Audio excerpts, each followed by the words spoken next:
بسم اللہ الرحمن الرحیم رب اشرح لی صدری ویسر لی امری واحلل عقدۃ من لسانی یفقہوا قولی رب زدنی علما رب زدنی علما رب زدنی علما۔ یا اللہ، ہم یہاں جو کچھ سنتے ہیں، جو کچھ پڑھتے ہیں، اللہ اسے ہمارے عمل میں اتار دیجیے، ہماری اصلاح فرما دیجیے، اللہم آمین۔ اعوذ باللہ من الشیطان الرجیم، بسم اللہ الرحمن الرحیم۔ آج ہم کوشش کریں گے کہ ہم سورہ شرح کو، علم نشرح کی جو پوری سورہ ہے، اس کو ہم مکمل کر لیں اور ساتھ ہی سوشل جسٹس کا جو پروگرام تھا اس کو کنکلوڈ کریں انشاءاللہ۔ بسم اللہ الرحمن الرحیم۔ ہمیں جیسے اس کا شان نزول پتہ ہے کہ اس کا شان نزول اس سورہ کا بھی بالکل وہی ہے جو سورہ والضحیٰ کا تھا۔ یہ دونوں ایک جوڑا ہیں اور اس کی پوری ڈیٹیل ہم سورہ والضحیٰ کے اس میں تفسیر میں، یا چھوٹا سا ہم نے جو 4 سیشن میں جو پروگرام کیا ہے اس میں ہم پڑھ چکے ہوئے ہیں۔ اب یہاں پر ہم شروع کرتے ہیں علم نشرح لک صدرک۔ یہاں پر نشرح جو ہے اس کا روٹ ورڈ ہے شرح۔ شرح کسے کہتے ہیں؟ شرح کہتے ہیں کھولنے کو، واضح کرنے کو، تفصیل کے ساتھ بیان کرنے کو، کلیریفائی کرنے کو۔ عربی زبان میں لفظ استعمال ہوتا ہے یا جو ورڈ استعمال ہوتے ہیں، کہا جاتا ہے کس طرح سے، شرحۃ اللحم، کہ گوشت کے لمبے لمبے ٹکڑے کاٹ کر پھیلا دینا، اس کے لیے بھی استعمال ہوتا ہے۔ تو یا یہ کہ شرح مشکل من الکلام، مشکل کلام کی تشریح کرنا اور اس کو واضح طور پر اس کے معنی کو بیان کرنا۔ تو شرح کہتے ہیں کھول دینے کو، واضح کر دینے کو، کلیریفائی کرنے کو۔ تو یہاں پر جو ہمارے علماء ہیں، انہوں نے، جو مفسرین ہیں، انہوں نے 2 رائے دی ہیں۔ ایک رائے میں بہت سارے جو علماء آتے ہیں، مفسرین آتے ہیں، وہ اس کو شق الصدر کے ضمن میں اس بات کو لیتے ہیں کہ یہاں پہ شرح صدر اصل میں شق الصدر ہے، اور اس کے ضمن میں 2 واقعات جو بہت سب کو نون ہیں اور سب نے پڑھا ہی ہوگا اس کا، کہ جس میں ہم پڑھتے ہیں کہ نبی صلی اللہ علیہ وسلم کا جب بہت ینگ تھے، بہت چھوٹے تھے، دائی حلیمہ کے پاس تھے اور بچوں کے ساتھ باہر کھیل رہے تھے، تو اس وقت جبرائیل علیہ السلام آئے تھے اور انہوں نے نبی صلی اللہ علیہ وسلم کا سینہ چاک کیا تھا اور ان کے دل کو دھویا تھا۔ دوسری دفعہ، اور پھر کہتے ہیں کہ اس وقت جو بچے کھیل رہے تھے وہ دوڑتے ہوئے دائی حلیمہ کے پاس گئے اور انہوں نے جا کر کہا کہ محمد جو ہے ان کو کسی نے قتل کر دیا ہے۔ تو دائی حلیمہ دوڑتی ہوئی باہر آئیں تو دیکھا کہ محمد صلی اللہ علیہ وسلم ان کی طرف آ رہے تھے اور ان کا چہرہ بہت زرد تھا، معلوم ہوتا تھا کہ کسی بہت بڑے حادثے کا شکار ہوئے ہیں۔ دوسرا ٹائم کا واقعہ ہے جب ہم پڑھتے ہیں کہ معراج کا موقع تھا اور نبی صلی اللہ علیہ وسلم معراج پر جا رہے تھے، تو معراج پر جانے سے پہلے جبرائیل علیہ السلام نے ان کا دل نکالا اور ان کا دل زمزم سے دھو ڈالا۔ دھو ڈالنے کی جو ریزن سمجھ میں آتی ہے وہ یہ ہے کہ انسان ہونے کے ناطے اگر کوئی بشری تقاضے دل کے اندر موجود ہوں یا نفس امارہ کی طرف سے کوئی رجحانات پیدا ہونے کا خدشہ ہو تو اللہ تعالیٰ نے ان کو دھو ڈالا تھا۔ لیکن یہاں پر جو یہ کچھ مفسرین کی اور علماء کی رائے تھی اس شرح صدر کے معاملے میں، لیکن کچھ جو مفسرین ہیں وہ کہتے ہیں کہ یہاں پر شرح صدر جو ہے اس کا مطلب یہ ہے کہ سینے کو ایکسپینڈ کرنا، اس کو کھولنا، اس دل کو سکون عطا کرنا، ان کو کمفرٹ دینا۔ ٹھیک ہے، تو ہم یہ دیکھتے ہیں کہ یہ دل کا سکون، یہ دل کا اطمینان اللہ تعالیٰ نے کیسے ہٹایا۔ پہلے تو اس آیت کا مطلب پڑھتے ہیں۔ مطلب کیا ہے اس کا، کہ کیا ہم نے آپ کے سینے کو کھول نہیں دیا؟ اور دوسری آیت آتی ہے، اور دوسری اور تیسری آیت کے مطابق، اور وہ بوجھ دور کر دیا آپ کے اوپر سے جس سے آپ کی کمر دوہری ہوتی جا رہی تھی۔ تو سب سے پہلے تو ہم نے یہ ڈسکس کرنا ہے کہ وہ بوجھ کیا تھا، شرح صدر یہاں پر کیا مراد ہے اس کی، اور اللہ تعالیٰ نے کس طریقے سے ان کا بوجھ ان سے دور فرمایا۔ ٹھیک ہے، تو یہاں پر ہم دیکھتے ہیں کہ نبوت کے بالکل ابتدائی ایام ہیں، جیسے ہم نے پچھلی اپنی سورہ کے اندر ڈسکس کیا تھا کہ یہ بالکل ابتدائی ایام میں شروع کی جو 9ویں یا 10ویں سورہ ہے ان میں سے ہے یہ نزول کے اعتبار سے۔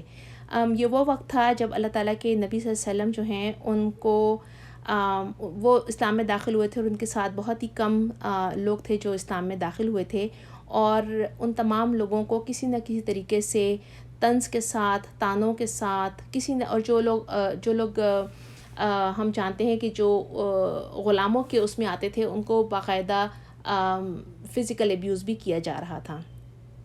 اس ٹائم پر ہمارے نبی صلی اللہ علیہ وسلم جو تھے، ان کی چچا کی جو فیملیز، جن کے یعنی اپنی فیملی کے لوگ، اپنے رشتہ دار، وہ لوگ جن سے نبی صلی اللہ علیہ وسلم ایکسپیکٹ کر رہے تھے کہ وہ مجھے سپورٹ کریں گے اس معاملے میں، انہوں نے ان کو ریجیکٹ کیا، انہوں نے ان کو وربل ابیوز کیا.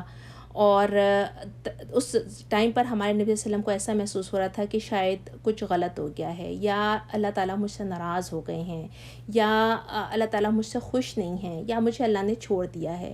کیونکہ اگر اللہ نے مجھے نہ چھوڑا ہوتا تو میری زندگی اتنی مشکل نہ ہوتی. یہاں پر میں تھوڑا سا پاز دیتی ہوں اور صرف ہم اپنی زندگیوں کا جائزہ لیں. اور یہ سوال ہم سب کے لیے ہے. ہم سب نے یہ سوچنا ہے کہ کیا ہمارا آج حال یہ نہیں ہوتا کہ کوئی بھی پریشانی آتی ہے تو ہم ایک دم سے سمجھتے ہیں کہ کوئی آزمائش آتی ہے تو سمجھتے ہیں اللہ کی ناراضگی ہے، یا جیسے میں پہلے بھی کہہ چکی ہوں کہ بہت سارے لوگ اس قدر ججمنٹل ہوتے ہیں کہ فٹافٹ لیبل لگا دیتے ہیں کہ یہ اللہ تعالیٰ کے اوپر سے کوئی عذاب ہے جو تمہارے اوپر نازل ہو رہا ہے اور تمہارے گناہوں کے سبب ہے. اسی طرح سے ہمارا یہ خیال ہوتا ہے کہ آج اگر ہم خوشحال ہیں، ہمیں کوئی آزمائش نہیں ہے، تو اللہ تعالیٰ ہم سے بہت خوش ہے. حالانکہ ہم ہر جمعے کو سورہ کہف میں اس چیز کی ریوائول کرتے ہیں، اپنے ایمان کی تجدید کرتے ہیں، ایمان کو تازہ کرنے کے لیے کہ جو فتنے آنے ہیں قیامت سے پہلے، ان میں سے ایک فتنہ اس چیز کا بھی فتنہ ہے. اور وہ کیا ہے کہ جس میں ہم پڑھتے ہیں کہ ان دو اشخاص کا واقعہ اللہ تعالیٰ ہمیں سنا رہے ہیں. اور وہ کیا ہے کہ ایک شخص جس کو اللہ تعالیٰ نے مال بھی دیا، اولاد بھی دیا، ہرا بھرا باغ ہے، ہر طرح کی لگژریز موجود ہیں، وہ اللہ تعالیٰ کی طرف سے کس قدر اس کے جو خیالات ہیں وہ چینج ہو جاتے ہیں. وہ سمجھتا ہے کہ جو کچھ اللہ نے اس کو عطا کیا ہے اس لیے ہے کہ اللہ تعالیٰ اس سے بہت خوش ہے. اور جب دوسرا شخص جو مال اور اولاد میں کم ہے اس سے، وہ اس کو یاد دلانے کی کوشش کرتا ہے کہ تمہیں اللہ کی طرف، اللہ سب کچھ اللہ ہی کی طرف سے ہے اور یہ ہماری خوش فہمی ہے جو کچھ ہم سمجھتے ہیں. تو آگے سے وہ کیا جواب دیتا ہے؟ کہتا ہے کہ میں نہیں سمجھتا قیامت کبھی آئے گی، اور اگر کبھی آ بھی گئی تو وہاں پہ بھی اللہ تعالیٰ مجھے سب کچھ ایسا ہی عطا کریں گے. حالانکہ ہم قرآن مجید ہی میں پڑھتے ہیں، ہم سورہ فجر میں پڑھیں تو ہمیں پتہ چلتا ہے کہ اللہ تعالیٰ فرماتے ہیں کہ دنیاوی مال اور اسباب بھی دے کر اللہ تعالیٰ ہم سے ہماری آزمائش کرتے ہیں اور واپس لے کر بھی آزمائش کرتے ہیں. لہٰذا اصل بات یہ ہے کہ ہم کو ہر وقت یاد رکھنا ہے کہ ہماری آزمائش ہو رہی ہے، ہم نے کس طرح سے اس آزمائش سے گزرنا ہے اور کامیاب گزرنا ہے. یہ ہمارا جو ایکشن پلان ہے وہ اللہ تعالیٰ نے جج کرنا ہے کہ ہم نے کتنی کوشش کی. ٹھیک ہے، تو اس ٹائم پر بھی اللہ تعالیٰ نے جو 2 صورتیں نازل فرمائی، سورہ والضحیٰ اور علم نشرہ. پہلے سورہ والضحیٰ میں اللہ تعالیٰ نے نبی صلی اللہ علیہ وسلم کو اطمینان دلایا کہ اے اللہ کے نبی محمد صلی اللہ علیہ وسلم، آپ کو نہ تو اللہ تعالیٰ نے چھوڑا ہے اور نہ ہی وہ آپ سے ناراض ہیں. ٹھیک ہے، لیکن ساتھ ہی اللہ تعالیٰ کیا فرماتے ہیں کہ اللہ تعالیٰ فرماتے ہیں، بتا رہے ہیں اس سورہ میں کہ بہت ہی ایک اہم جو بیسک ہم کہتے ہیں کہ جو زندگی کا اصول ہے نا، اس کو اس سورہ میں ایکسپلین کیا ہے. اور وہ اصول کیا ہے؟ وہ اصول یہ ہے کہ اس زندگی کی جو آزمائش ہے یا خوشنودی جو ٹرائلز ہیں، جو تکلیفیں ہیں، جو پریشانیاں ہیں، جو مشکلات ہیں، وہ اس دنیا کا حصہ ہیں اور اس کا کچھ لنک بھی اللہ کی خوشنودی یا اللہ کی ناراضی کے ساتھ نہیں جڑا ہوا. یعنی اگر آزمائشیں ہیں تو اس کا مطلب یہ نہیں ہے کہ اللہ ہم سے ناراض ہے، اور اگر خوشحالی ہے تو یہ مطلب نہیں ہے کہ اللہ تعالیٰ ہم سے خوش ہے. رائٹ، مشکلات نہ آنے کا مطلب نہ تو یہ ہے کہ اللہ ہم سے بہت پیار کر رہے ہیں، اور نہ ہی آزمائش آنے کا مطلب یہ ہے کہ اللہ کا عذاب ہم پر نازل ہوا ہے. کیونکہ ہم سب جانتے ہیں کہ اللہ اپنے بندوں سے بہت محبت کرتا ہے، وہ اس کی نافرمانیاں بھی کرتے ہیں تب بھی اللہ تعالیٰ کی محبت میں کوئی کمی نہیں ہوتی ہے. بلکہ کچھ مفسرین علماء تو یہ کہتے ہیں کہ اس دنیا کی جو آزمائشیں ہیں، اس زندگی میں جو آزمائشیں آتی ہیں، ان کا آنا ہی دراصل اللہ کی محبت کی نشانی ہے. تو اللہ تعالیٰ نے یہ بات ہمیں اس سورہ میں ایکسپلین کی ہے کہ جس طرح وہ ٹائم جب ہمارے رسول پاک صلی اللہ علیہ وسلم کے طعنوں اور طنز کی وجہ سے جو ان کو ڈپریشن کی سی صورتحال ہو گئی تھی کہ یہ قریش کے جو لوگ ہیں، جو میرے اپنے ہی لوگ ہیں، میرے اپنے ہی رشتہ دار ہیں، وہ میرے مخالف کیوں ہو گئے ہیں، وہ میری بات کیوں نہیں سمجھ رہے ہیں. تو اس وقت اللہ تعالیٰ نے سورہ شرح نازل فرمائی اور اس کے ذریعے اللہ تعالیٰ نے اپنے رسول پاک صلی اللہ علیہ وسلم کی جو نیگیٹو تھاٹس تھے ان کو پازیٹیوٹی میں تبدیل کیا اور ان کے اندر آنے والی جو مایوسی تھی اس کو امید سے ریپلیس کر دیا. ٹھیک ہے، لیٹس بگن. بسم اللہ الرحمن الرحیم. الم نشرح لک صدرک ووضعنا عنک وزرک الذی انقض ظہرک. اللہ تعالیٰ کیا پوچھ رہے ہیں؟ سورہ کی ابتدا جو ہو رہی ہے وہ اللہ تعالیٰ نے سوالات سے کی ہے، جس کو ہم انگلش میں جب اس کو ٹرانسلیٹ کرتے ہیں تو کہتے ہیں یہ ایک ریٹوریکل کویسچن ہے. ریٹوریکل کویسچن کیا ہوتے ہیں؟ یہ وہ سوالات ہوتے ہیں جو سوالات ان سوالات کو ہم جواب کے لیے نہیں استعمال کر رہے ہوتے. یعنی سوال بضرورت جواب نہیں ہوتا بلکہ سوال بضرورت یاد دہانی کرانا ہوتا ہے. یعنی ایسا سوال جو آپ کے لیے جواب نہیں بلکہ اپنی بات کو یا تو کسی چیز کو ریمائنڈر دینا ہے یا اپنی بات کا اثر ڈالنے کے لیے استعمال کیا ہے. تو یہاں اللہ تعالیٰ سوال کر رہے ہیں اپنے پیارے رسول سے کہ کیا ہم نے تمہارا سینہ کھول نہیں دیا. جو لوگ شق صدر سے ہٹ کر شرح صدر کی طرف جو مفسرین اس کی ایکسپلینیشن دیتے ہیں وہ اس طرح سے دیتے ہیں. کہتے ہیں کہ شرح صدر دراصل عربی زبان کا ایک ایکسپریشن ہے یا ایک محاورہ ہے. جیسے ہم اردو میں کہتے ہیں کہ میں شرم سے پانی پانی ہو گئی. شرم سے پانی پانی ہو گئی سے ہم پانی تو نہیں ہوتے نا. اس کا مطلب یہ ہوتا ہے کہ شرمندگی اس قدر ہے کہ جس میں شاید ہم بہہ ہی جائیں اگر ہمیں کوئی موقع نصیب ہو جائے. یا اسی طرح سے انگلش میں ہم بات کرتے ہیں, ہم کہتے ہیں کہ کسی کے بارے میں کاٹ ریڈ ہینڈیڈ, تو اس میں جو ہاتھ ہیں وہ لال تو کسی کے بھی نہیں ہوتے. اس کا مطلب ہے کہ وہ کوئی ایسا جرم کرتا ہوا پکڑا گیا ہے, بالکل آن دا اسپاٹ اس کو پکڑ لیا گیا ہے کوئی غلط کام کرتے ہوئے. تو اسی طرح سے شرح صدر کا جو مطلب ہے اس کو ایکسپلین کرتے ہیں وہ مفسرین, دل کو سکون عطا فرمانا. تو اللہ تعالیٰ یہاں سوال پوچھ رہے ہیں کہ کیا ہم نے تم کو اطمینان قلب عطا نہیں کیا؟ کیا ہم نے تم کو اسلام کی دولت سے مالا مال نہیں کیا؟ کیونکہ ہم جانتے ہیں, یا اللہ تعالیٰ جو ایکسپلین کرنا چاہ رہے ہیں صورت میں وہ یہ ہے کہ ہماری زندگیوں میں اطمینان قلب یا الٹیمیٹ اطمینان اس وقت آتا ہے جب ہماری زندگی کا ہمیں مقصد معلوم ہو جائے. یہ معلوم ہو جائے کہ ہم اس دنیا میں کیوں آئے ہیں, یہ معلوم ہو جائے کہ ہمارا خالق کون ہے, اور یہ معلوم ہو جائے کہ وہ ہم سے چاہتا کیا ہے. اپنی یادداشت کو ہم سب ریکال کریں گے اس وقت. مجھے امید ہے کہ majority of us will remember. ہم لوگوں نے جب ہم لوگ مجھے یاد ہے پتہ نہیں 5ویں 6ٹھی کلاس کی کسی کتاب میں تھا, ہم نے گوتم بدھ کی کہانی پڑھی تھی. گوتم بدھ کے بارے میں اگر ہم جانتے ہیں یا کسی کو یاد نہیں بھی آ رہا تو میں تھوڑا سا بتا دیتی ہوں کہ یہ ایک بندہ تھا جو کہ حضرت عیسیٰ کی پیدائش سے پہلے کا ٹائم ہے, بیفور عیسیٰ علیہ السلام کے دنیا کے آنے کا تقریباً 450-500 سال پہلے کی بات ہے. وہ بندہ جو تھا وہ ایک شہزادہ تھا. گوتم بدھا جو تھا وہ ایک شہزادہ تھا اور اس کے پاس دنیا کی ہر طرح کے مال اسباب موجود تھے, ایک لگژری لائف تھی. لیکن اس لگژری لائف میں بھی نا اس کو اطمینان قلب نصیب نہیں ہوتا تھا. اس کو پریشانی کیا تھی کہ دنیا جو ہے وہ سفر کیوں کر رہی ہے, لوگوں کو اتنی تکلیفیں کیوں ہوتی ہیں, ہمیں دل کا اطمینان اور سکون کیوں نصیب نہیں ہوتا. اس اطمینان قلب کی تلاش کے لیے, اس حق کی تلاش کے لیے اس نے اپنے آرام دہ زندگی چھوڑی اور وہ زندگی مطلب حق کی تلاش میں نکل گیا.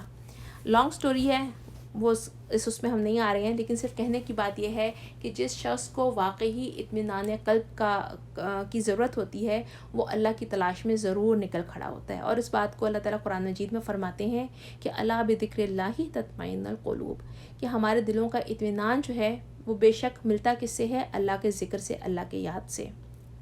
لہٰذا مفسرین کہتے ہیں کہ یہاں پر کہ اللہ تعالیٰ اپنے بندوں کو اس دنیا میں شرح صدر عطا فرما دیتے ہیں. تو جب ان کو شرح صدر عطا فرماتے ہیں تو ان کا دل اسلام کے لیے کھول دیتے ہیں اور وہ اپنے دین کے معاملے میں کوئی تنگی محسوس نہیں کرتے. اب یہاں تک کی جو بات ہے نا اس میں 2 باتیں آتی ہیں, 2 کیفیات ہوتی ہیں. ایک کیفیت تو یہ ہوتی ہے کہ ہم نے اللہ کے اوپر ایمان لے آئے, اسلام کو قبول کر لیا بالغیب کے ساتھ. اللہ تعالیٰ نے جو کچھ کہا ہے ہم نے اس لیے عمل کرنا ہے کہ یہ میرے اللہ کا حکم ہے, ریگارڈلیس کہ مجھے وہ بات سمجھ میں آ رہی ہے کہ نہیں آ رہی ہے. میرے اللہ نے میرے لیے کیا چیز حلال کی ہے تو وہ کیوں حلال کی ہے, مجھے اس بات سے غرض نہیں ہے. میرے اللہ نے میرے لیے کوئی چیز حرام کی ہے یا کوئی عمل حرام کیا ہے تو وہ کیوں حرام کیا ہے, مجھے غرض نہیں ہے. میرا غرض صرف کیا ہے کہ مجھے اللہ کے حکم کی تابعداری کرنی ہے, اطاعت کرنی ہے. سمعنا و اطعنا والی بات ہے کہ میں نے سنا اور اس کے بعد میں نے اطاعت کی. الحمدللہ بہت اچھی نیت ہے, بہت اچھی کیفیت ہے.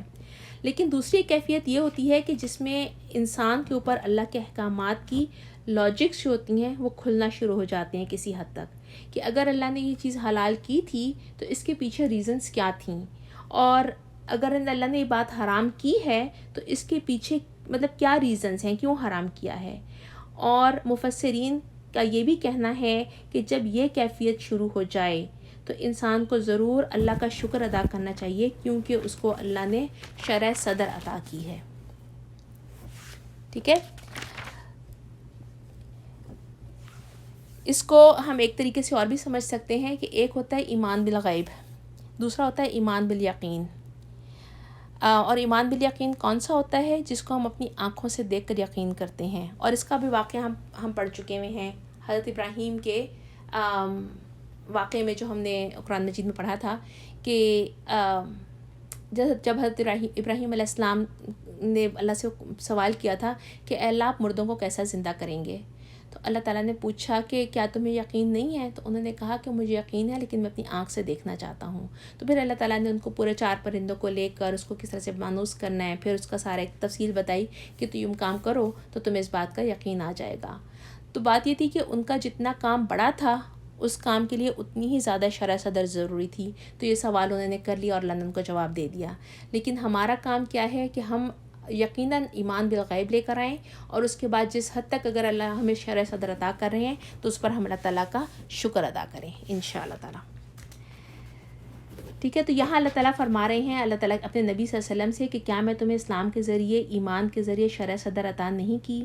کیا میں نے، اللہ تعالیٰ نے اپنے نور کے ذریعے آپ کے صلی اللہ علیہ وسلم کے دل کو منور نہیں کیا اور اپنی پہچان آپ کو نہیں بتائی، اور کیا نہیں سکھایا کہ اللہ تعالیٰ کی عبادت کیسے کرنی ہے؟ کیونکہ ہم اگر سوچیں، یاد کریں، اور ہم اپنی اس میں سیرت کی جو ہم نے پہلے پڑھا تھا پچھلی سورہ کے اندر بھی جو ہم نے وہ کیا تھا اس کا ریویو سورہ والضحیٰ کا، تو ہم نے دیکھا تھا کہ اللہ تعالیٰ کے نبی صلی اللہ علیہ وسلم جو تھے وہ اس ٹائم پر جب کہ دین ابراہیمی جو تھا وہ کس طرح سے فالو کرنا ہے وہ کسی کو پتہ نہیں تھا۔ تو نہ صرف اللہ کے نبی بلکہ کہا جاتا ہے کہ اس وقت وہ لوگ جو اس وقت موحد تھے، صرف ایک اللہ کو مانتے تھے، وہ جا کر خانہ کعبہ کے اس میں بیٹھ جاتے تھے، حرم میں بیٹھ جاتے تھے، اور خانہ کعبہ کا غلاف پکڑ کے اللہ سے دعا کرتے تھے، کہتے اللہ مجھے نہیں آتا کہ میں کیسے آپ کی عبادت کروں، میں کیسے آپ کو مطلب کیسے اپنی ابدیت جو ہے وہ آپ کو شو کروں، تو اللہ تعالیٰ آپ مجھے سکھائیے، ہمیں نہیں آتا، آپ ہمیں بتائیے۔ تو یہاں پر جو شرح صدر ہے اس میں یہ تمام باتیں شامل ہیں کہ اللہ نے کس طریقے سے اپنی رحمت سے ایمان دیا، اسلام دیا، اپنے قرآن کے نور سے دل کو منور کیا، اور پھر اللہ تعالیٰ نے اپنی عبادت کرنا سکھائی۔ پھر دوسرا سوال اللہ تعالیٰ کہتے ہیں اور پھر تم سے تمہارا بوجھ ہٹا دیا، وہ بوجھ جس کی وجہ سے تمہاری کمر جو توڑ رہا تھا۔ عربی زبان میں حمل بھی بوجھ کو کہتے ہیں اور وزر بھی بوجھ کو کہتے ہیں۔ حمل وہ بوجھ ہوتا ہے جو انسان اٹھا سکتا ہے، جبکہ وزر وہ بوجھ ہوتا ہے جو کہ ناقابل برداشت ہو۔ تو یہاں پر اس آیت کی تشریح میں مفسرین کی بہت زیادہ رائے ہیں، بہت ڈیٹیل ہے۔ چونکہ ٹائم چھوٹا ہے تو ہم صرف چند ایک جو اس میں رائے آتی ہیں اس کو کور کریں گے۔ ایک جو ہے اس کی تفسیر، اس کے مطابق وہ رائے بوجھ مطلب ایک گروپ آف مفسرین کی رائے یہ ہے کہ وہ بوجھ جو ہے وہ طلب حق کی تلاش تھی، جس کے لیے وہ غار حرا میں جا کر بیٹھتے تھے اور غور و فکر کرتے تھے، تو اللہ تعالیٰ نے وہ بوجھ ان سے دور کیا اور انہیں حق عطا فرمایا۔ دوسری رائے یہ ہے کہ وہ بوجھ دراصل وہ نظام زندگی تھا جو اسلام سے پہلے کا تھا، جس میں کوئی عدل نہیں تھا، کوئی مساوات نہیں تھی، جس میں ایک انسان دوسرے انسان کا دشمن بنا ہوا تھا، جان کا بھی اور ہر لحاظ سے۔ تو وہ یعنی ظلم کی جو فضا عام تھی، تو وہ اللہ تعالیٰ کے نبی صلی اللہ علیہ وسلم کی طبیعت کے اوپر بہت گراں گزرتی تھی۔ تو وہ بوجھ تھا جو اللہ تعالیٰ نے اسلام کا مذہب دے کے، ہمارے دین کی مساوات اور دین کا جو نظام ہے وہ دے کر وہ بوجھ ان کے اوپر سے دور کیا۔ ٹھیک ہے، پھر تیسری جو رائے ہے وہ یہ ہے کہ یہ گناہوں کا بوجھ تھا، یا اللہ کی اطاعت اور بندگی کو چونکہ وہ طریقہ نہیں آتا تھا تو وہ ادا نہیں ہو سکتی تھی، تو یہ بوجھ تھا جو اللہ نے ان کو سکھایا۔ اگر آج ہم اس تیسری رائے کو فوکس کریں کہ اللہ تعالیٰ نے اپنے پیارے نبی صلی اللہ علیہ وسلم کی تمام لغزشوں کو اور کوتاہیوں کو اور گناہوں کو معاف کر دیا ہے، کیونکہ یہ گناہوں کا وہ بوجھ ہے جو قیامت کے دن ہر انسان پر ہوگا، اور ان کی جو ہماری کمر ہے وہ توڑے دے رہا ہوگا، خاص طور پہ وہ گناہ جو ہم بہت چھوٹا سمجھ کے کرتے ہیں۔ ایک حدیث کے اس سے ہمیں پتہ چلتا ہے، روح سے ہمیں پتہ چلتا ہے کہ صحابہ اکرام نے لیٹر آن اللہ تعالیٰ کے نبی صلی اللہ علیہ وسلم کے جانے کے بعد بہت سارے کچھ صحابہ کو دیکھا جو کچھ گناہوں کو بہت ہی معمولی سمجھ کے کر رہے تھے۔ تو اللہ تعالیٰ کے جو نبی کے صحابہ تھے انہوں نے کہا کہ یہ ہم ان کے زمانے میں ہمارے لیے بہت بھاری گناہ ہوا کرتے تھے. وہ ہر گناہ کو بہت بڑا بوجھ سمجھ کے ان کو ہر چیز اتنا بڑا لگتی تھی، جبکہ لیٹر آن وہ چیزیں جو ہیں وہ مائنر گناہوں میں شامل ہونا شروع ہو گئیں. ایک دفعہ اللہ کے نبی صلی اللہ علیہ وسلم کہیں جا رہے تھے تو ایک جگہ رک گئے. وہاں پر 2 قبریں تھیں اور وہاں پر اللہ تعالیٰ کے نبی صلی اللہ علیہ وسلم نے بتایا کہ اس میں جو ہے ایک مردے کو عذاب دیا جا رہا ہے. اور عذاب دینے کی جو وجہ تھی وہ کیا بتائی تھی؟ انتہائی چھوٹی، وہ اپنی پیشاب کی چھینٹوں سے نہیں بچتا تھا. بعض اوقات ہم بہت ساری چیزوں کو سمجھتے ہیں کہ یہ بہت چھوٹے چھوٹے گناہ ہیں، ان سے کچھ بھی نہیں ہوگا، اللہ معاف کرنے والے اللہ معاف کر دیں گے. But we should be very careful, کیونکہ بہت دفعہ تو ایسا ہوتا ہے کہ ہم گناہوں کو گناہ تصور ہی نہیں کرتے ہیں، اور اگر تصور کر بھی لیں تو اس کو اتنا مائنر سمجھتے ہیں کہ ہم اس کو اگنور کر دیتے ہیں. لیکن یہ یاد رکھنا چاہیے کہ بعض اوقات چھوٹے چھوٹے گناہ مل کر پہاڑ بن جاتے ہیں. آپ کو یاد ہوگا میں ہمیشہ یہ بات شیئر کرتی ہوں جو میں نے مفتی مین کے ایک دفعہ لیکچر میں سنی تھی، اور ان کی کیلکولیشنس تھی، بہت ہی خوبصورت تھیں. I just love it and always remember کہ جب انسان جو ہے وہ خطرناک جانوروں کے بارے میں سوچتا ہے کہ کون سا جانور جن سے ہم ڈرتے ہیں کہ وہ ہمیں کل کر دے گا، ہمیں قتل کر دے گا، ہمیں کھا جائے گا، اس میں کون کون سے جانور ہیں؟ شیر ہے، ہاتھی ہے، ہپوپوٹامس ہے، سانپ ہے. اگر ان تمام جانوروں کے ایوریج دیکھیں کہ سال میں کون سا جانور کتنے انسانوں کو انہوں نے قتل کیا ہے نا، تو بھیڑیے جیسا درندہ صرف 10 انسانوں کو قتل کرتا ہے. ہاتھی یا ہپو جو ہوں گے وہ صرف 500 انسانوں کو قتل کرتے ہیں. سانپ موذی جانور ہے، وہ صرف 1,00,000 انسانوں کو پورے سال میں اس کی وجہ سے مرتے ہیں. لیکن ہم نے کبھی نہیں سوچا کہ مچھر جو ہے اس کو ہم نے کبھی اپنا دشمن سمجھا ہی نہیں. ہم نے سمجھا ہی نہیں کہ مچھر بھی ایسی چیز ہے کہ اس سے بچنے کے لیے ہم نے کبھی اسے ڈرے نہیں ہیں. مچھر کو دیکھ کر مچھر ہی تو ہے، کیا ہے. لیکن ایک مچھر جو ہے وہ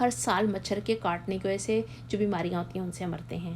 اب مچھر تو مچھر چھوڑیں، آج کل جو کرونا وائرس آیا ہے اگر اس کا ایوریج دیکھیں تو 6 مہینے میں 6 لاکھ لوگوں کی ڈیتھ ہو چکی ہوئی ہے بیکاز آف کرونا وائرس. ٹھیک ہے، کرونا وائرس سے ہم ڈر بھی رہے ہیں، لیکن مچھر ایک ایسی چیز ہے جس کو ہم بالکل نہیں ڈرتے تھے. ہم سوچتے بھی نہیں تھے کہ مچھر ایک ایسی چیز ہے جو انسان کو موت کے منہ میں پہنچا سکتا ہے. تو بظاہر بعض اوقات دیکھنے کے لیے دیکھنے میں کوئی چیز بہت زیادہ ہلکی نظر آتی ہے، بہت چھوٹی نظر آتی ہے، لیکن جو اس کا انجام اگر وہ چھوٹی چھوٹی چیزیں اکٹھی ہو جائیں نا تو وہ بہت ڈیڈلی ہوتی ہے، بہت زیادہ انسان کو نقصان پہنچا دیتی ہے. اس کو میں خالی گناہوں کے ریفرنس میں نہیں کاؤنٹ کروں گی، اس کو میں ساتھ میں یہ بھی اس کے اوپر بھی روشنی ڈالوں گی کہ بعض اوقات ہمارے اعمال میں نیکی جو نیک عمل ہے نا، ہم اس کو بھی چھوڑ دیتے ہیں بہت ہی معمولی سمجھ کے کہ اتنا چھوٹا سا ہے، کیا فائدہ ہوگا، نہیں کیا تو کیا نقصان ہوگا، یہ والی بات سوچ کے. وہ چھوٹے چھوٹے اعمال کیا ہیں؟ حالانکہ اگر ہم ان کو فوکس کریں تو شاید وہ قیامت کے دن ہمارے اعمال نامے میں اتنے بھاری ہو جائیں کہ ہمیں جنت میں پہنچا دیں. چھوٹے چھوٹے نیکیاں، چھوٹی چھوٹی نیکیاں کیا ہے؟ اللہ کے نبی صلی اللہ علیہ وسلم نے فرمایا تھا اپنے بھائی کو مسکرا کر دیکھنا صدقہ ہے. ہم وہ نہیں کرتے. پھر کہا تھا، فرمایا تھا کہ سلام کو عام کرو، جو سلام میں پہل کرتا ہے اس کو زیادہ نیکیاں ملتی ہیں. پھر فرمایا تھا ساتھ میں کہ اگر ہم مصافحہ کرتے ہیں تو جتنی دیر تک ہم ہاتھ پکڑے رکھتے ہیں اس وقت تک ہمارے گناہ جھڑ رہے ہوتے ہیں. لیکن ہمارا حال کیا ہے؟ ہمارا حال یہ ہے کہ ہم سلام کرتے ہیں تو صرف ان لوگوں کو سلام کرتے ہیں جو ہمارے جاننے والے ہوتے ہیں، اور باقی لوگوں کے پاس سے ایسے گزرتے ہیں کہ جیسے ہم نے ان کو دیکھا ہی نہیں. تو میری پیاری بہنوں، یہاں پر ہمارے عمل کا اصول کیا ہونا چاہیے؟ ہمارے عمل کا اصول یہ ہونا چاہیے، آج سے ہم نے یہ نیت کر لینی ہے انشاءاللہ تعالیٰ کہ نیکی خواہ کتنی ہی چھوٹی کیوں نہ ہو، ہم نے اس کو کر گزرنا ہے کہ شاید وہی ہماری نجات کا سبب ہو، یا سب چھوٹی چھوٹی نیکیاں مل کر ہمیں انشاءاللہ نجات دلوا دیں. اور گناہ کتنا ہی چھوٹا ہو، کتنا ہی معمولی ہو، اس سے حتی الامکان بچنے کی کوشش کرنا ہے، کیونکہ یہ ایسا نہ ہو کہ وہ ہمارا لاز گناہ ہو جو ہمیں جہنم میں جھونکے جانے کا باعث بن جائے. کمنگ بیک ٹو ہمارے اون ٹاپک، جو ہم نے پڑھا کہ اللہ تعالیٰ فرما رہے ہیں کہ تم سے تمہارا بوجھ ہم نے اتار دیا، وہ بوجھ جو کہ تمہاری کمر توڑے دے رہا تھا. ٹھیک ہے، تو آگے اللہ تعالیٰ فرماتے ہیں اور بلند کر دیا ہم نے تمہاری خاطر تمہارا ذکر. قرآن مجید میں اللہ تعالیٰ فرماتے ہیں کہ وَإِنَّكَ لَعَلَىٰ خُلُقٍ عَظِيمٍ کہ اے محمد صلی اللہ علیہ وسلم بے شک آپ اخلاق کے بہت بڑے مرتبے پر فائز ہیں۔ حدیث کے مفہوم سے پتہ چلتا ہے کہ ایک دفعہ اللہ کے رسول صلی اللہ علیہ وسلم بیٹھے ہوئے تھے اور جبرائیل علیہ السلام آئے اور انہوں نے آ کر کہا کہ اللہ تعالیٰ آپ سے پوچھتے ہیں کہ کیا آپ صلی اللہ علیہ وسلم جانتے ہیں کہ اللہ نے آپ کے ذکر کو کیسے بلند کیا ہے؟ تو آگے سے نبی صلی اللہ علیہ وسلم نے جواب دیا کہ اس حقیقت کو تو اللہ ہی بہتر جانتا ہے۔ تو انہوں نے فرمایا کہ اللہ تعالیٰ فرماتے ہیں کہ آپ صلی اللہ علیہ وسلم کے ذکر کی کیفیت یہ ہے کہ جہاں بھی میرا یعنی اللہ کا ذکر کیا جائے گا وہاں آپ صلی اللہ علیہ وسلم کا ذکر بھی ساتھ کیا جائے گا۔ اور ہم دیکھتے ہیں کہ ہم جب بھی کہتے ہیں لا الہ الا اللہ محمد رسول اللہ، ضرور اللہ تعالیٰ کے نبی کا ذکر اللہ کے ذکر کے ساتھ ہے۔ پھر ہم اذان کے بارے میں کہ ہم جب اذان دیتے ہیں 5 دن میں 5 دفعہ اذان دی جاتی ہے کسی بھی علاقے میں 5 نمازوں کے لیے، تو ہر اذان میں جہاں پر اشہد ان لا الہ الا اللہ کہتے ہیں وہاں پر ساتھ ہی محمد صلی اللہ علیہ وسلم کی گواہی دیتے ہیں اللہ کے رسول ہونے کی اور ان کے بندے ہونے کی۔ تو اللہ نے ہر جگہ پر اپنے نام کے ساتھ اپنے محبوب نبی کا نام جوڑ دیا۔ اور ابھی پچھلے کچھ دنوں سبھی نے میرے خیال سے یہ وہ دیکھ چکے ہوئے ہوں گے، واٹس ایپ پر سب کے پاس ایک چھوٹا سا ویڈیو کلپ آیا تھا جس کسی نے بھی یہ پورا بنایا تھا اور اس کی ریسرچ کر کے اس کو کمپائل کیا تھا، اللہ ان کو بہترین اجر دے۔ لیکن کچھ اس طرح سے تھا کہ جب فجر کی نماز کا ٹائم شروع ہوتا ہے اور فار ایسٹ سے شروع ہوتا ہے اور اذانوں کا سلسلہ شروع ہوتا ہے تو 24 گھنٹے تک اذانوں کی آواز گونجتی رہتی ہے کنٹینیوسلی اراؤنڈ دا گلوب۔ تو ایک جگہ پر ایک اذان کا ٹائم ختم نہیں ہوتا کہ دوسری جگہ پہ دوسری اذان کا ٹائم شروع ہو جاتا ہے، اور 24 گھنٹے اللہ کے ساتھ اللہ کے نام کی جہاں پکار ہوتی ہے وہاں پر اللہ کے نبی صلی اللہ علیہ وسلم کا بھی ذکر بلند کیا جا رہا ہوتا ہے۔ ٹھیک ہے، اب ان آیات کو اگر ہم ریکیپ کریں تو ہم دیکھتے ہیں کہ اللہ تعالیٰ اپنے نبی کو ان آیات میں کیا ریمائنڈر دے رہے ہیں۔ مختصر ترین اگر ہم 3 اصول نکالیں اس میں سے، تو سب سے پہلے کہ شرح صدر کے لیے اسلام کی نعمت عطا فرمائی۔ پھر دوسرا ہم نے جو ایک پوائنٹ لیا اس میں سے وہ کیا تھا کہ اللہ تعالیٰ نے تمہارے اگلے پچھلے تمام گناہ معاف کر دیے، اور پھر آپ صلی اللہ علیہ وسلم کا ذکر بلند کر دیا۔ آپ صلی اللہ علیہ وسلم کا ذکر خالی دنیا میں بلند نہیں کیا کہ ہر جگہ پر جہاں پر اللہ کا ذکر ہو رہا ہے، اذان ہو رہی ہے، وہاں پر محمد صلی اللہ علیہ وسلم کا بھی ذکر ہو رہا ہے، ذکر آخرت کے لحاظ سے بھی بلند کر دیا۔ اس دنیا میں اسلام کی دعوت لانے والے اللہ کے نبی تھے۔ ہم کوئی کام بھی کریں، ہمارے نیکی کے کام کا جو اجر ہے وہ اللہ کے نبی کو خود جا رہا ہے، آٹومیٹکلی جا رہا ہے، کیونکہ ابتدا اللہ نے انہی سے کروائی تھی۔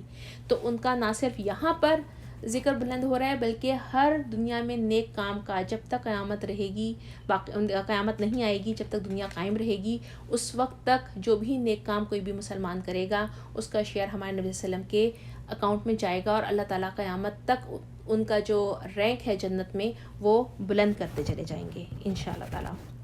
تو یہاں پر ان 3 سوالوں سے یا ان 3 باتوں کو جو میں نے سامنے رکھی ہیں تو اس میں لیے ہمارے لیے کیا ریمائنڈر ہے اس کے اوپر، اس کو بھی تھوڑا سا غور کر لیتے ہیں، اس کو بھی ہم مطلب ریکیپ کروں گی اس کو میں، کہ جب بھی ہماری زندگیوں میں کوئی پرابلم آئے تو سب سے پہلے ہم نے کام کیا کرنا ہے کہ اپنے آپ کو پازیٹیو ریمائنڈرز دینے ہیں۔ کس طرح سے دینے ہیں؟ جو تکلیف آئی ہے اس کو یاد نہیں کرنا بلکہ اس کے اپوزٹ جو اللہ نے نعمتیں دی ہیں ان کو یاد کرنا ہے۔ کیوں؟ کیونکہ ریگارڈلیس ہمیں کوئی بھی آزمائش آ جائے، کوئی بھی تکلیف آئے، اگر ہم اپنی نعمتوں کو کاؤنٹ کرنا شروع کریں تو وہ ہماری آزمائش سے کہیں زیادہ ہوتی ہیں۔ دوسرا ریمائنڈر کیا ہے کہ جو بھی اللہ تعالیٰ نے اپنے نبی محمد صلی اللہ علیہ وسلم کو نعمتیں عطا کی ہیں نا، وہ کسی نہ کسی لیول پر ہمیں بھی عطا کی ہیں، ہم تک بھی پہنچی ہیں۔ اگر یہ اس ٹائم پر اللہ تعالیٰ اپنے نبی کے ساتھ مخاطب ہو کر ان سے بات کر رہے ہیں اور ان کو یہ ریمائنڈر دیے ہیں، تو آج اپنے لیے ان باتوں کو سوچیں کہ اللہ آپ سے مخاطب ہیں، مجھ سے اور آپ سے، اور کیا پوچھ رہے ہیں کہ کیا اللہ نے ہمیں اسلام کی نعمت سے نہیں نوازا ہے؟ کیا اللہ تعالیٰ نے وعدہ نہیں کیا ہے کہ ہم توبہ کریں گے اللہ تعالیٰ ہمارے گناہوں کو معاف کر دیں گے؟ ایک کام کو دن میں اگر لاکھوں دفعہ بھی ہم سے غلط ہو جاتا ہے پھر ہم اللہ سے توبہ کرتے ہیں، اللہ تعالیٰ تب بھی وہ ہمارا گناہ معاف کر دیتے ہیں۔ پھر اللہ تعالیٰ نے اپنے نبی کا ذکر بلند کیا، لیکن ہمیں کیا اپرچونٹی دی؟ ہمیں بھی یہ اپرچونٹی دی کہ آج ہم کوئی بھی سننا ریوائیو کرتے ہیں یا ہم کوئی بھی نیک کام کی ابتدا کرتے ہیں، اور پھر جو لوگ اس کو فالو کرتے ہیں، اور جب تک قیامت تک وہ کام ہوتا رہے گا، ہمارے مرنے کے بعد بھی اس کا اجر ملتا رہے گا۔ کیونکہ قرآن مجید میں اللہ تعالیٰ فرماتے ہیں کہ المال والبنون زینت الحیات دنیا، مال اور اولاد جو ہے وہ دنیا کی زینت تو ضرور ہیں، باقی رہ جانے والی کیا چیز ہے؟ باقیات الصالحات.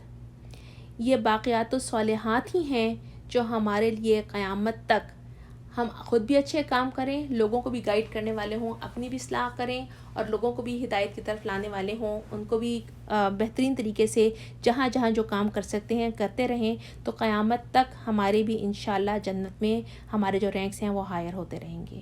تو اصل بات کیا ہے کہ یہ جو 3 باتیں ہیں جس وقت ڈسکس ہوئی ہیں اس میں، وہ 3 ایسی نعمتیں ہیں جو کہ ہمیشہ رہنے والی ہیں اگر ہم اس کو پر غور و فکر کریں. اور یہ تمام جو دنیاوی جتنے بھی مال ہوتا ہے، اسباب ہوتا ہے، رشتہ دار ہیں، دوست احباب ہیں، ہر چیز سے انڈیپینڈنٹ ہیں اور صرف آخرت کے لیے ہیں، خالصتاً آخرت کے لیے ہیں. اور ہم میں سے ہر کوئی ان نعمتوں کو، ان بلیسنگ کو اپنی آخرت کے لیے میکسیمائز کر سکتا ہے. جیسے اللہ تعالیٰ نے ان آیات میں ان 3 باتوں کے ذریعے نبی صلی اللہ علیہ وسلم کو تسلی دی ہے نا کہ یہ بالکل ٹرو بلیسنگز ہیں، بالکل سچی ہیں، تو یہی آج ہمارے لیے بھی حقیقتاً وہ نعمتیں ہیں جس کے لیے ہمیں اللہ کا شکر ادا کرنا ہے. اس صورت کی ابتدا سے ہی اللہ تعالیٰ جو ہیں وہ اپنے نبی کو پازیٹیو تھاٹس کی طرف لے جا رہے ہیں، امید اور خوشی سے باندھ رہے ہیں کہ اے نبی صلی اللہ علیہ وسلم، آپ کو جو کچھ عطا ہوا ہے نا وہ ان میں سے کسی کے پاس نہیں ہے جو اس کا مذاق اڑا رہے ہیں، اور آپ کی جتنی بھی یہ بلیسنگز ہیں، جو بھی آپ کو نعمتیں دی ہیں نا، وہ ہمیشہ رہنے والی ہیں، اٹرنل ہیں. تو ہمیں بھی اس بات کے لیے اللہ کا شکر ادا کرنا چاہیے کیونکہ یہ نعمتیں انڈائریکٹلی کسی لیول تک ہم تک ضرور پہنچی ہیں، اور وہ تمام چیزیں جو صحت ہے یا ہم کہیں مال ہے یا ہم کہیں فیملی ہے، دولت ہے، باقی تمام اسباب جو ہیں وہ ختم ہو جانے والے ہیں. تو یہ ایگزیکٹلی دا سیم ہمارے لیے بھی یاد دہانی ہے. اب یہاں پر اللہ تعالیٰ فرماتے ہیں کہ اے محمد صلی اللہ علیہ وسلم، یہ باتیں سوچ کر آپ کو جو نعمتیں ملی ہیں اس کو یاد کر کے، اس کو ریمائنڈر دلوا کے، اب جب کہ آپ کو اطمینان قلب نصیب ہو گیا ہے، اب جب کہ آپ کو یقین ہو گیا ہے کہ اللہ تعالیٰ آپ سے محبت کرتے ہیں، تو اگلی آیت میں کیا بات کہہ رہی ہیں؟ اللہ تعالیٰ فرما رہی ہیں کہ یہ بات سمجھ جائیے کہ بے شک ہر مشکل کے ساتھ آسانی ہے، اور اس کی اگلی آیت میں کیا کہتے ہیں؟ یقیناً ہر مشکل کے ساتھ آسانی بھی ہے. اگر ہم ان 2 آیتوں کو سامنے رکھیں اور پھر پیچھے دیکھیں کہ نبی صلی اللہ علیہ وسلم کے ساتھ کیا ہو رہا تھا، ان کو ان کے معاشرے نے، ان کے رشتہ داروں نے، ان کے لوگوں نے ریجیکٹ کیا تھا، ان کے ہر عمل کے اوپر آبجیکشن کی جا رہی ہوتی تھی، ان کو طعنے دیے جا رہے ہوتے تھے، تمام مسلمانوں کو اس ٹائم پر ظلم کا نشانہ بنایا جا رہا ہوتا تھا.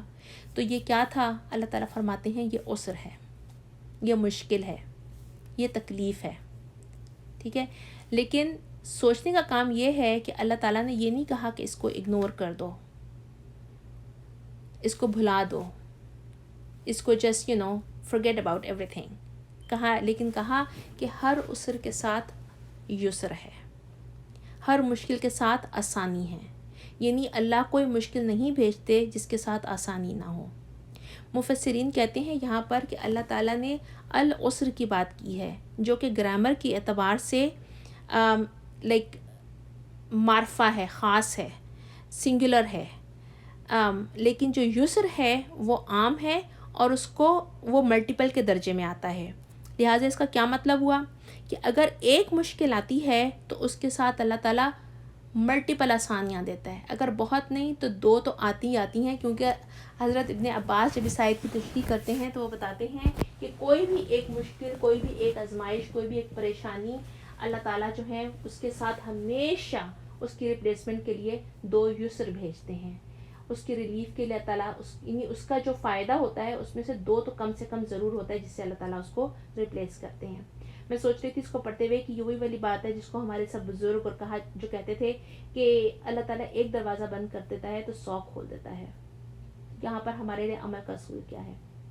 عمل کا اصول یہ ہے کہ آج کے بعد ہماری زندگی میں کوئی بھی مشکل آئے تو ہم نے یاد رکھنا ہے کہ اس مشکل کے ساتھ کم سے کم 2 آسانیاں تو ضرور ہی آئیں گی، ضرور ہی 2 بلیسنگز آنا ہے اس کے ساتھ انشاءاللہ تعالیٰ. اور پھر کسی بھی مشکل کے اوپر، کسی بھی آزمائش کے اوپر جزا فضا کریں، اس کی بجائے ان بلیسنگز کو کاؤنٹ کرنا ہے جو اللہ تعالیٰ نے عطا کی اور اس کے بعد اس کا کوئی کاؤنٹ بھی نہیں کیا. ٹھیک ہے. اس کے بعد ہماری سیکنڈ لاسٹ آیت آتی ہے.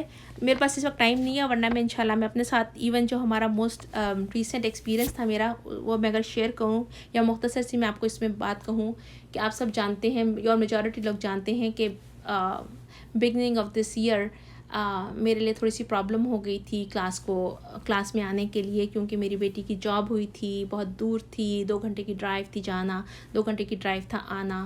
It was a difficult time, تو میں نہیں اس کو کر پا رہی تھی, کیونکہ یا تو میں اس کے ساتھ جاتی تھی یا میرے ہسبینڈ جاتے تھے, اور پھر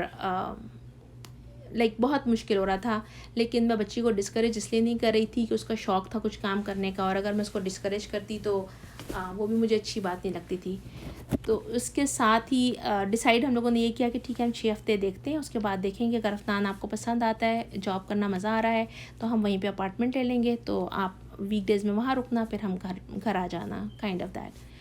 لیکن اس کے ساتھ ہی ابھی کتنے 3 ہفتے ہی گزرے تھے کہ اینڈ آف دا منتھ, جنوری کے اینڈ میں بیمار ہوئی, اور اس قدر بیماری تھی کہ اللہ نے بہت رحم کیا, اللہ کا شکر احسان کہ شفا عطا فرمائی اور بہترین طریقے سے ریکوری عطا فرمائی.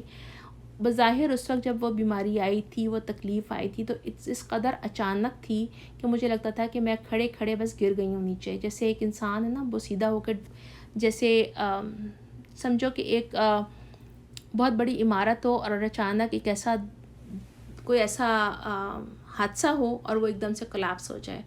تو میری اپنی حالت یہ تھی کہ ایک دم سے میں کولیپس ہو گئی تھی, اور تکلیف کی تو وہ نہیں ہے کہ نہیں تھی کوئی اس میں کمی, لیکن اللہ تعالیٰ نے اس کے ساتھ جو آسانیاں پیدا کیں وہ اس قدر تھیں کہ میرے لیے کاؤنٹ لیس ہیں. ان میں سے ایک سب سے بڑی بلیسنگ کیا ہوئی کہ افنان کی وہ جو پریشانی تھی ہمیں جانا اور آنا, وہ اللہ تعالیٰ نے اس کو پہلے فار 6 months کے لیے ہوا کہ ہم گھر سے کام کرے. افنان آپ نہیں آ سکتی ہیں آپ کی, اس نے بتا دیا کہ میری مدر ساتھ آتی تھی, میرے فادر آتے تھے, اور میری مدر جو ہے وہ اس وقت ہاسپٹل میں, اور I think I have to quit, میں نہیں کر سکتی کنٹینیو اس کو.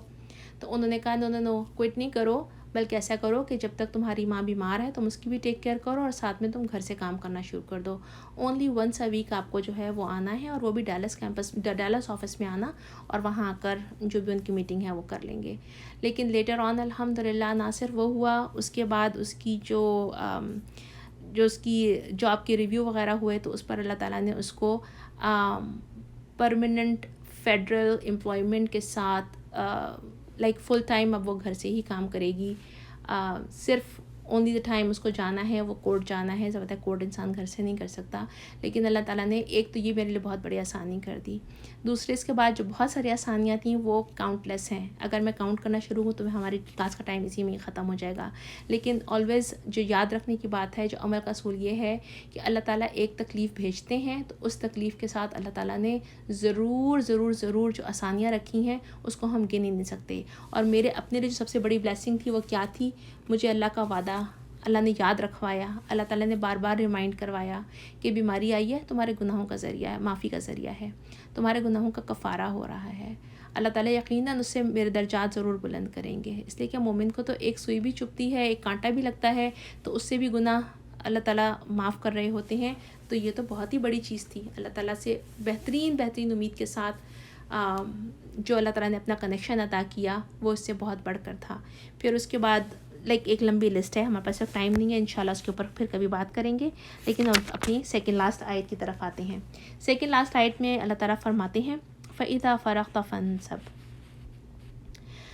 مفسرین نے اس آیت کے بھی بہت مفہوم بتائے ہیں, لیکن ہم چند ایک کے اوپر فوکس کریں گے اس وقت. نصبہ کہتے ہیں کھڑے ہو جانے کو مضبوطی کے ساتھ, جیسے زمین میں جھنڈا نصب کیا جاتا ہے. اسی طرح سے نصبہ کہتے ہیں ہاتھ جو ہے وہ اٹھا کر دعا مانگنے کو, کہ اسٹائل میں جب کھڑا ہو جاتا ہے انسان تو اس کو بھی نصبہ کہتے ہیں. یعنی اپنے ہاتھوں کو ریز کرنا, دعا کے لیے اوپر کی طرح اٹھا کرنا, اس کو بھی نصبہ کے تشریح میں آتا ہے. تو ایک مطلب تو یہ ہوا کہ تم جو بھی کام کر رہے ہو جب اس سے فارغ ہو جاؤ تو دعا مانگو کہ اللہ تعالیٰ تمہیں تمہارے مقصد میں کامیاب کرے. یعنی دعا کے ساتھ دعا بھی اتنی ہی اہم ہے. دوسرا ایک اور مطلب ہے فنصب کا, کہ جیسے کھڑے ہو جانا تو جیسے نماز میں کھڑے ہونا, کہ جب دن بھر کے سارے کام ختم کر لو جو کہ دنیاوی کام ہیں، تو پھر رات کو اللہ کے ساتھ قیام اللیل کی ادائیگی کو یاد رکھو۔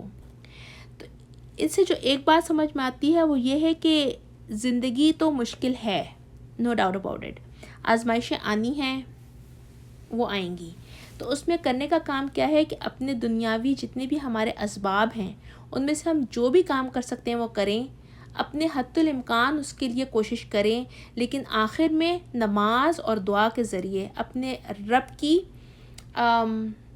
بلیسنگز کو اکٹھا کرنا ہے، اس سے مدد مانگنی ہے، کیونکہ اللہ ہی ہے جو ہمیں استقامت دے سکتا ہے۔ اور ایک اور بات جو مفسرین کہتے ہیں یہاں پر نصابہ کے لیے وہ آتی ہے کہ کھڑے رہو مستقل مزاجی کے ساتھ، استقامت کے ساتھ، تو دین کے معاملے میں بھی ہمیں اللہ تعالیٰ مستقل مزاجی اور استقامت عطا کرے کہ دین کے معاملے میں بھی ہم جو ہیں وہ ایک پرو ایکٹیو پرسن بن جائیں۔ یعنی کہ یہ جو دنیا کی زندگی ہے وہ خالی یہ نہیں ہے کہ جیسے ہم نے کام کر لیا اس کے بعد ریلیکس ہونے کا ٹائم ہو۔ دنیا جو ہے نا، یہ زندگی بہت چھوٹا ٹائم ہے، یہ زندگی ہماری ویکیشن نہیں ہے، بلکہ اس زندگی کو ہم نے پروڈکٹیو بنانا ہے۔ اور پروڈکٹیو کب بنائیں گے ہم؟ جب کہ ہم اپنی زندگی کے لیے بہت ایکٹیولی کام کر رہے ہوں گے، کام بھی کریں گے، اللہ تعالیٰ کی نماز کے ساتھ مدد مانگیں گے، دعا کے ساتھ مدد مانگیں گے، کوئی بھی مشکل و پریشانی آتی ہے اس میں کرنا کیا ہے، ہاتھ پہ ہاتھ دھر کے نہیں بیٹھنا، کیونکہ ہاتھ پہ ہاتھ دھر کے بیٹھے رہنے سے مسائل حل نہیں ہوتے۔ توکل اللہ ضرور کرنا ہے، لیکن اپنے اونٹ کو باندھنا ہے۔ کیوں؟ کیونکہ ہم دیکھتے ہیں کہ رزق جو ہے وہ خود بخود گھروں پہ برسا نہیں کرتے ہیں بارش کی طرح، جاب کرنی پڑتی ہے، کام کرنا پڑتا ہے، کوئی کام بھی خود بخود نہیں ہو جاتا، اس کے لیے ہلنا پڑتا ہے، جد و جہد کرنی پڑتی ہے۔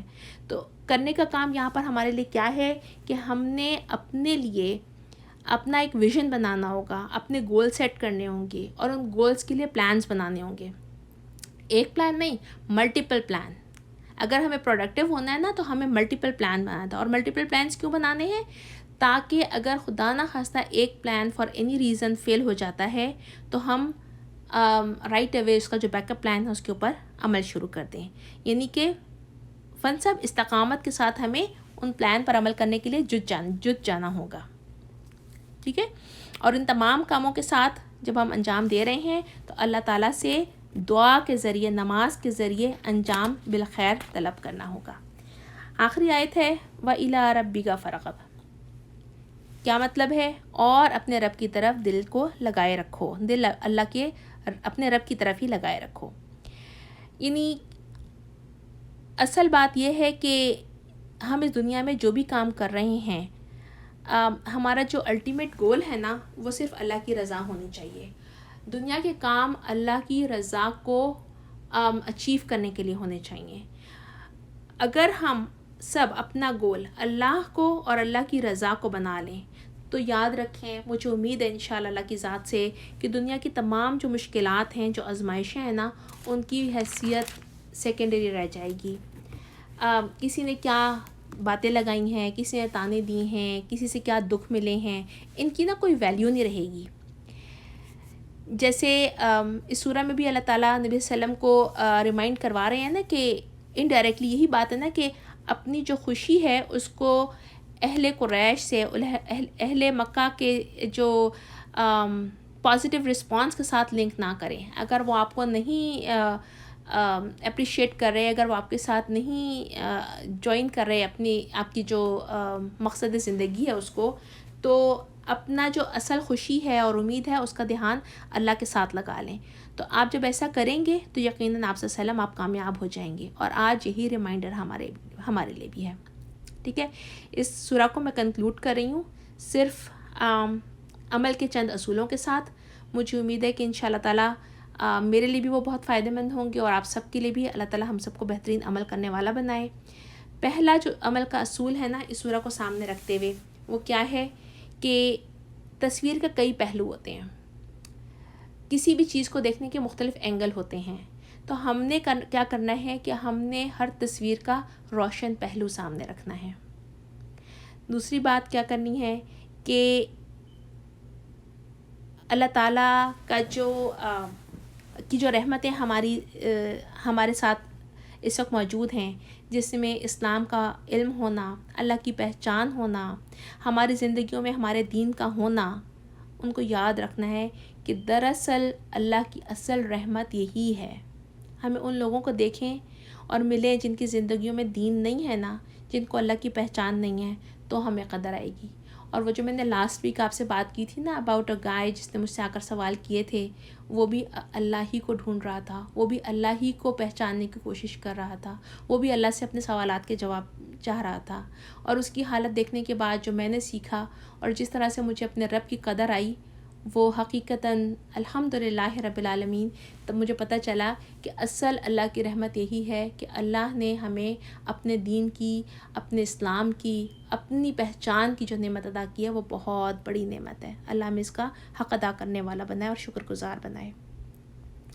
تیسری بات یہ ہے کہ زندگی جو ہے یہ مشکلات ہی کا دوسرا نام ہے۔ اللہ تعالیٰ قرآن مجید میں بھی کہتے ہیں نا کہ الذی خلق الموت والحیات لیبلوکم ایکم احسن عملا، کہ میں نے زندگی اور موت کو تو پیدا ہی اس لیے کیا ہے کہ یہ دیکھنے کے لیے کہ تم میں سے کون دی بیسٹ اعمال کر کے لے کر آتا ہے۔ تو کرنے کا کام کیا ہے کہ اپنی طرف سے بہترین کوشش کرنی ہے تاکہ ہم ہر مشکل سے آسانی کے ساتھ نکل آئیں۔ کیونکہ اللہ تعالیٰ نے کوئی مشکل نہیں بھیجی کسی بھی انسان کے اوپر کہ اس کے ساتھ کم سے کم 2 آسانیاں نہ بھیجتی ہوں، 2 رحمتیں اس کے ساتھ نہ نازل کی ہوں۔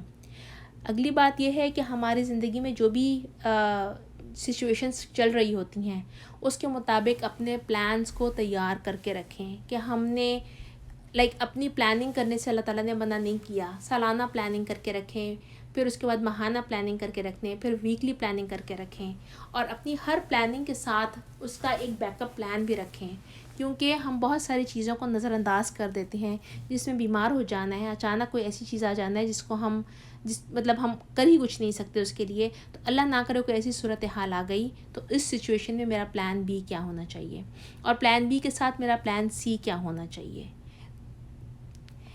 ان تمام معاملات اور پریشانیوں کو سلجھانے کے لیے ہم نے تدابیر تو اپنی پوری کرنی ہے، پلانس تو اپنے پورے رکھنے ہیں، لیکن ساتھ ہی ساتھ کرنے کا کام آخری کیا ہے کہ اپنا اللہ تعالیٰ کے ساتھ اسپریچول کنیکشن مضبوط بنانا ہے تاکہ اللہ کی مدد ہم تک پہنچے، اور اللہ تعالیٰ کسی بھی مشکل حالات میں، کسی بھی مشکل صورتحال کی جو سچویشن ہو، اس میں اللہ تعالیٰ استقامت عطا کریں۔ اور لاسٹ جو پوائنٹ ہے وہ یہ ہے کہ اللہ تعالیٰ اس جو دنیا ہے اس کو ہمیں اپنا گول نہیں بنانا۔ الٹیمیٹ گول ہمارا کیا ہونا چاہیے؟ ہماری زندگیوں کا الٹیمیٹ گول اللہ کی رضا اور اس کی خوشنودی ہونی چاہیے۔